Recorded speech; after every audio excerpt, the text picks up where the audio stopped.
1학년 여러분 반갑습니다. 이번 시간에는 변이와 자연선택 단원부터 시작하겠습니다. 지난 시간에 변이에 대해서 배운 적 있죠?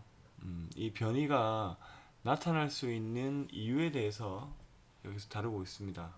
첫 번째로는 돌연변이, 두 번째로는 유성생식 과정입니다. 돌연변이라고 하는 것은 갑자기 유전자에 이상이 생겨서 좀 더 환경에 잘 적응할 수 있는 개체가 만들어진 것을 돌연변이라고 부르고, 유성생식 과정에서는 왜 변이가 발생하냐면 엄마로부터 이제 주어지는 유전자하고 아버지로부터 주어진 유전자가 다르죠.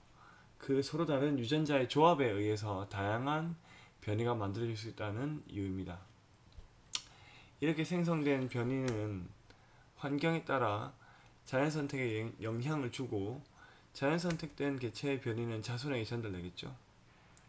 자, 밑에 그림을 보면 이 시클리드라는 물고기의 줄무늬에서 변이를 관찰할 수 있고, 오른쪽에 웰시코기에서 털 색깔에서 볼 수 있는 변이를 관찰할 수 있습니다. 자, 이 페이지에서 제일 첫 번째 줄 읽어볼게요. 같은 변이라도 어떤 환경에서는 생존에 유리하게 작용하고 다른 환경에서는 생존에 불리하게 작용하기도 합니다. 예를 들어서 남모양 적혈구 빈혈증이에요. 남모양 적혈구 빈혈증. 여기 빈혈이 나와 있죠. 원래 적혈구가 이게 동그란 모양인데, 이 그림 한번 볼게요. 이게 정상적인 적혈구 모양인데, 남모양 적혈구 빈혈증은 이렇게 적혈구가 남모양으로 된단 말이에요. 사실 실제로 이렇게 남모양이 되는 건 아니고 정상 적혈구랑 비슷합니다. 그런데 이 남모양 적혈구 빈혈증, 남모양 적혈구의 유전자를 가지면 약간 적혈구가 불안정해져요. 구조가 이렇게 생긴 게 아니라 구조가 불안정합니다. 그래서 말라리아에 들어있는 그 열원충이라는 이 말라리아를 일으키는 기생충이 있어요. 이 기생충에 좀 어려운데 소포포자, 아니 포자란, 분열포자라는 게 있습니다. 분열포자라는 게 우리 몸에 들어와가지고 간에서 그게 다른 포자로 변형이 돼요. 그런 다음에 적혈구로 들어오는데, 적혈구에서 보다시피 정상 적혈구에서는 이렇게 지들끼리 증식을 해가지고 적혈구끼리 붙어버리게 합니다. 이게 염증도 생기고, 그 다음에 결국엔 적혈구가 나중에 파괴가 되거든. 그러고 나면은 혈액의 농도가 떨어지면서 그 소변 배출량도 늘어나고, 소변 배출량이 늘어나면은 혈압이 떨어지겠죠. 그리고 그 갈증을 유발하기 때문에 다시 물을 마시게 하고, 물을 마시는 과정에서 또 모기한테 물리고, 뭐 이런 그 악순환이 반복된단 말이에요. 그런데 그 남모양 적혈구 유전자를 가진 사람은 이 적혈구가 좀 불안정하단 말이에요. 그래서 이 원충이 들어왔을 때, 열원충이 들어왔을 때 얘네들이 제대로 이 열원충의 증식을 도와주지 못합니다. 여기 액틴이라는 단백질이 있는데 액틴 단백질이 연결이 안 돼요. 그래서 적혈구끼리 이렇게 붙는 과정도 안 일어나고 이 원충이 빠져나와 버립니다. 빠져나와 버리고 나면은 그 갈 데가 없어가지고 죽게 되겠죠. 그래서 일반적으로는 생존에 불리합니다. 남모양 적혈구 빈혈증이. 그런데 말라리아가 창궐하는 아프리카에서는 생존에 유리하다는 거예요. 즉, 맨 처음 문장을 얘기하고 있죠. 결론적으로 남모양 적혈구 빈혈증은 다른 지역보다 아프리카 지역의 그 유전자의 빈도가 훨씬 높습니다. 자, 다음으로 내성 동그라미 볼게요. 내성. 이 내성이라는 것은 오른쪽에 의미가 나와 있죠. 약물을 반복 사용했을 때 약물이 더 이상 안 드는 경우입니다.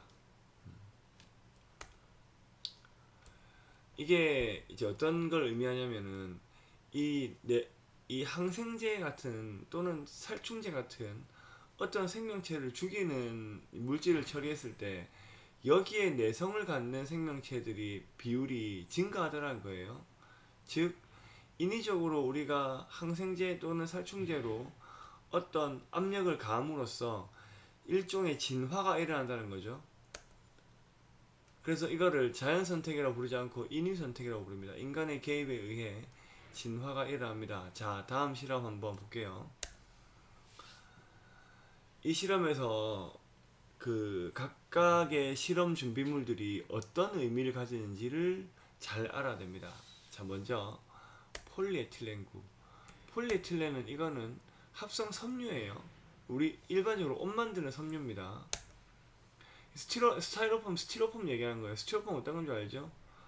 예를 들어서 뭐 냉동식품이나 이런 거 시켜보면은 스티로폼 박스가 나오잖아. 맨들맨들한 거. 그리고 밑에 벨크로 테이프가 나옵니다. 벨크로 테이프 이게 찍찍이에요. 찍찍이. 자, 그럼 찍찍이는 폴리에틸렌구는 붙죠. 그런데 스티로폼은 안 붙습니다. 그죠? 자, 이때 이 붙는 폴리에틸렌구랑 안 붙는 스타일로폼구랑 그다음 벨크로 테이프가 각각 어떤 걸 의미하는지를 봐야 돼요. 벨크로 테이프는 항생제에 해당합니다. 그리고 이 폴리에틸렌구는 항생제에 붙어버리죠. 그래서 떼내고 나면 죽잖아, 그지? 그래서 폴리에틸렌구는 항생제에 내성이 없는 걸 말하고 스타이로폼구는 안 붙으니까 내성이 있는 걸 말합니다.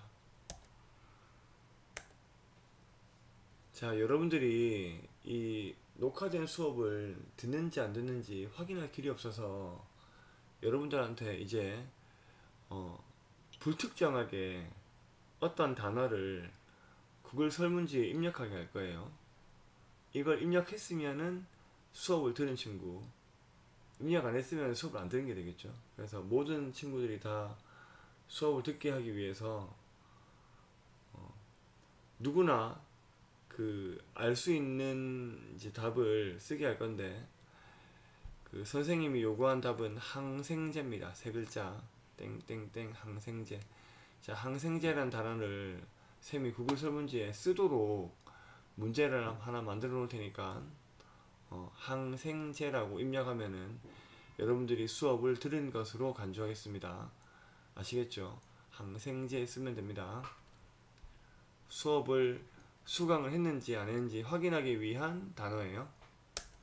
자, 그러면 이때 실험 과정 한번 볼게요. 맨 처음에 이 폴리에틸렌구, 그러니까 붙는 거를 9개 넣고 그 다음에 스티로폼 하나 넣는답니다. 그럼 지금 이 상황에서는 이 폴리에틸렌구의 비율 높죠. 이 상태에서 찍찍이로 떼내요. 떼냈어요. 여기를 여기 탁 눌러가지고 떼냈어요. 몇 번 누른다 되겠노? 한 번? 아, 그런 게 아니네. 미안합니다. 먼저 증식을 시킵니다. 30마리 이상 될 때까지 쭉 부어요, 여기다가. 그런 다음에 한 번 투여하는 거 과정에서 한 번 찍어냅니다. 찍어내면은 이 폴리에틸렌구는 찍어서 나오고 스타이로폼구는 안 나오겠죠. 그럼 털어버려요. 그 다음에 30마리 미만이 될 때까지 찍어냈으면은 다시 부어요. 또 찍어내고 다시 붓고 찍어내고 다시 붓고 찍어내고. 이가 되나? 그러고 나면은 이거 여러 번 반복하면은 점점 어떤 구의 비율이 증가할까요?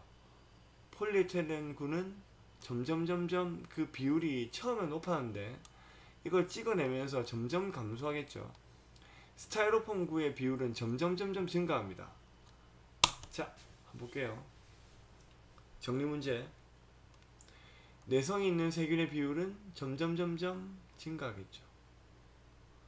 자연 상태에서 내성이 있는 세균은 어떻게 발생할지 설명해보자. 어떻게 발생하냐면은 처음에 등장은 돌연변이와 유성생식인데 세균은 유성생식을 하지 않기 때문에 제일 처음에 등장한 거는 아마도 돌연변이겠죠. 돌연변이에 의해서 내성이 있는 세균이 등장을 하고 그 이후로 자꾸 항생제를 가하다 보면은 항생제에 의해서 내성이 없는 세균은 점차 비율이 줄어들고 내성이 있는 세균은 점차 비율이 증가한다. 밑에 결론에 나와 있죠. 자, 그러면 정리해 보겠습니다.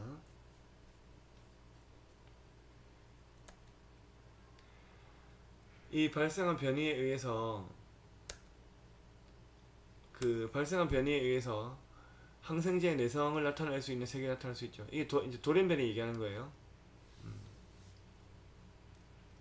자연 상태에서 원래 항생제의 내성이 없었는데 뭐 변이에 의해서, 돌연변이에 의해서 항생제의 내성을 갖는 세균이 나타날 수 있다는 거죠. 우연히.